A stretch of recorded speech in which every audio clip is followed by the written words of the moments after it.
मैं डॉक्टर ललिता परिहार, assistant professor व्यावसायिक प्रशासन, राजकीय महाविद्यालय जोधपुर, बीकॉम द्वितीय वर्ष के विद्यार्थियों का व्यावसायिक संप्रेषण एवं प्रबंधन की क्लास में स्वागत करती हूँ। व्यावसायिक संप्रेषण के अंतर्गत हमने व्यावसायिक संप्रेषण का अर्थ और प्रकार के बारे में जानकारी प्राप्त की। आज हम समझेंगे संचार प्रक्रिया या कम्युनिकेशन प्रोसेस। किसी भी बिजनेस के अंतर्गत या किसी के व्यवसाय के अंतर्गत संप्रेषण प्रक्रिया, जिसके अंतर्गत दो व्यक्ति होते हैं, एक संदेश प्राप्तकर्ता और एक संदेश भेजने वाला। यह व्यक्ति किस प्रकार से अपने संदेश को प्राप्तकर्ता को भेजता है और प्राप्तकर्ता किस प्रकार से उसे सही अर्थों में समझता है, यही संचार प्रक्रिया कहलाती है। संचार प्रक्रिया जो है एक सतत या कंटिन्यू चलने वाली प्रक्रिया है, जिसके अंतर्गत जो प्रेषक है या जो सेंडर है वह अपने विचारों, तथ्यों, अर्थों, अपने दृष्टिकोण को जो प्राप्त करता है उसको भेजते हैं। यह इसके अंतर्गत सही अर्थ एवं सही भावना के साथ समझ का भी विनिमय किया जाता है। संचार प्रक्रिया जिसके अंतर्गत सूचनाओं को एक स्थान से दूसरे स्थान पर भेजा जाता है, जिसमें सूचनाओं को प्राप्त करने वाला व्यक्ति उस सूचना को सही अर्थ में समझता है। संचार प्रक्रिया जिसके अंतर्गत किसी भी बिजनेस के अंतर्गत प्रबंधक तथा कर्मचारियों के बीच जो पारस्परिक संबंध है, उन पारस्परिक संबंधों का प्रमुख आधार संचार प्रक्रिया या संप्रेषण प्रक्रिया होती है, जिसके अंतर्गत प्रबंधक सही समय पर सही निर्णय ले। यह तभी संभव है जब वह प्रबंधकों को सही समय पर सही सूचनाएं प्राप्त हो। ये सभी संचार प्रणाली या संचार प्रक्रिया पर निर्भर करता है, जिसके अंतर्गत विभिन्न माध्यमों के द्वारा संचार सूचना को दूसरे व्यक्ति को भेजा जाता है, जिसके लिए विभिन्न मार्गों का या माध्यमों का चयन किया जाता है। संचार प्रक्रिया एक बहुत ही व्यापक प्रक्रिया है और इसके अंतर्गत सही अर्थ और सही समझ का ही विनिमय किया जाता है। कोई भी संदेश तभी पूर्ण हुआ माना जाएगा जब वह उसी अर्थ के अंतर्गत जिसे संदेश दिया जा रहा है उसे समझ में आ जाए। संचार प्रक्रिया के अंतर्गत एक व्यक्ति संदेश देने वाला और दूसरा व्यक्ति संदेश को प्राप्त करने वाला होता है। तो संचार प्रक्रिया के जो प्रमुख अंग है या जो प्रोसेस है, वह सबसे पहले इसके अंतर्गत है प्रेषक या सेंडर। यह जो है वह व्यक्ति होता है जो सूचना देना चाहता है। इसके अंतर्गत सबसे पहले ये होता है कि यदि किसी संप्रेषण या विचार का सेंडर ही नहीं होगा तो संप्रेषण प्रक्रिया संभव नहीं हो सकती।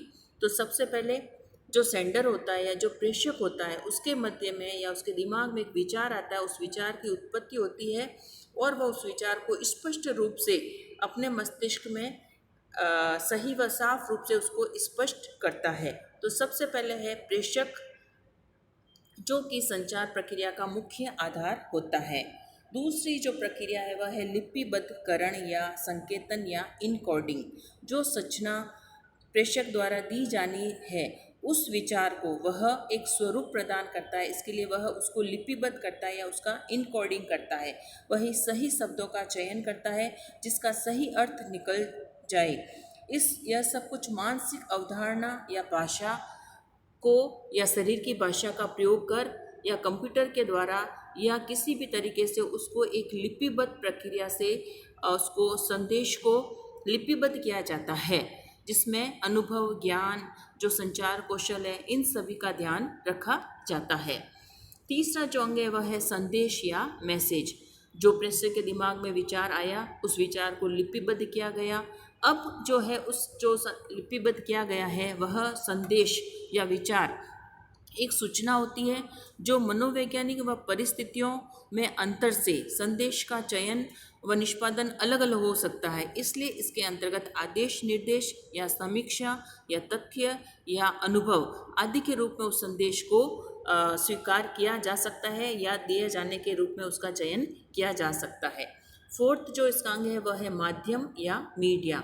माध्यम वह है जिसके द्वारा जो संदेश है वह प्रेषक द्वारा संदेश प्राप्तकर्ता तक पहुंचाया जाएगा।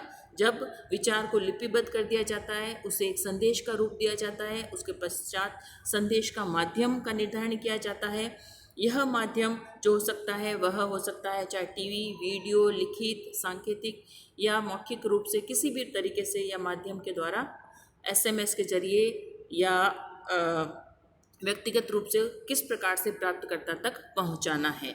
फिर है संकेत वाचन या डिकोडिंग। संदेश प्राप्तकर्ता को संदेश पहुंचा दिया जाता है माध्यम के द्वारा, और जब संदेश प्राप्तकर्ता को संदेश प्राप्त हो जाता है तो उसके पश्चात वह उसकी अपनी मानसिक स्थिति या अपने ज्ञान या अपनी जानकारी के अनुरूप उसकी व्याख्या करता है। वह शब्दों, संकेतों, चित्रों आदि के द्वारा उसका अर्थ समझता है, भाषा के द्वारा अर्थ समझता है, और वह फिर उसका एक अर्थ लगाता है, और जो प्राप्तकर्ता उसका अर्थ लगाता है वही उसका डिकोडिंग या संकेत वाचन कहलाता है। इसकी अंतिम प्रक्रिया है प्रतिक्रिया। जब प्राप्तकर्ता उस संवाद को या विचार को या संदेश को प्राप्त करता है और प्राप्त कर वह उसका जो सही अर्थ लगाता है, उसके पश्चात वह उसके अनुरूप कार्यवाही करता है, तो उसे हम कहेंगे प्रतिक्रिया या फीडबैक। इसका अर्थ है कि जिस अर्थ या जिस सूचना को जिस समझ के साथ प्राप्तकर्ता को भेजा गया है वह उसी अर्थ में उसको स्वीकार करे और उसी के अनुरूप कार्य करे। तो इस प्रकार संचार प्रक्रिया के अंतर्गत हमने देखा कि संचार प्रक्रिया के अंतर्गत जो संदेश है, जो विचार है, उनकी जो है लिपिबद्धकरण किया जाता है, माध्यमों का चयन किया जाता है, और उसके पश्चात प्राप्तकर्ता को संदेश पहुंचाया जाता है। संदेश इस प्रकार से पहुंचाया जाता है कि सही व्यक्ति को सही अर्थ में संदेश प्राप्त हो। इसके अंतर्गत हम इसको इस चित्र के माध्यम से भी समझ सकते हैं, जिसके अंतर्गत हम ये देखते हैं कि एक व्यक्ति की स्किल, एटीट्यूड, उसका परसेप्शन, उसकी जो सोच है, ये सब भी उस संदेश जो प्राप्त करता है या जो संदेश भेजने वाला है उनको प्रभावित करती है।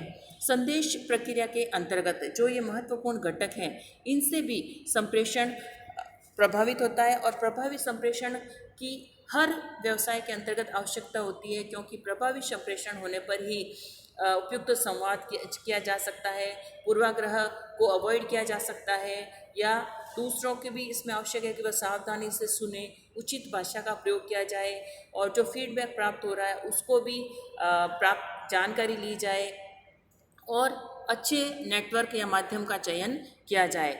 इसी प्रकार हम वापस देखते हैं कि एलिमेंट ऑफ कम्युनिकेशन, जिसके अंतर्गत रेफरेंस होता है, सेंडर होता है, मैसेज होता है, और चैनल होते हैं, और फिर फीडबैक दिया जाता है। तो इस प्रकार आज हमने संचार प्रक्रिया के बारे में जानकारी प्राप्त की।